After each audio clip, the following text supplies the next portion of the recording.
Ready to set up group classes?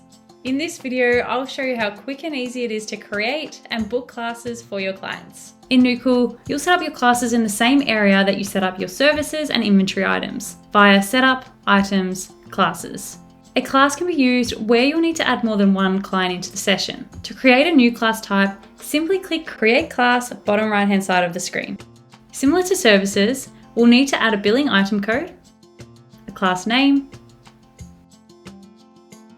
category, duration, and price. In addition, it's helpful to add a description, which will show up on printed and emailed invoices. Choose the color that the class will appear when added into the diary, and allocate the maximum number of participants allowed in that class type if required. If you would like a client who cancels from a class to remain in the class list after cancelling, tick this option here. This will help with charging any cancellation fees. Furthermore, if you have different prices and items for various third parties, you can easily add each of them in here.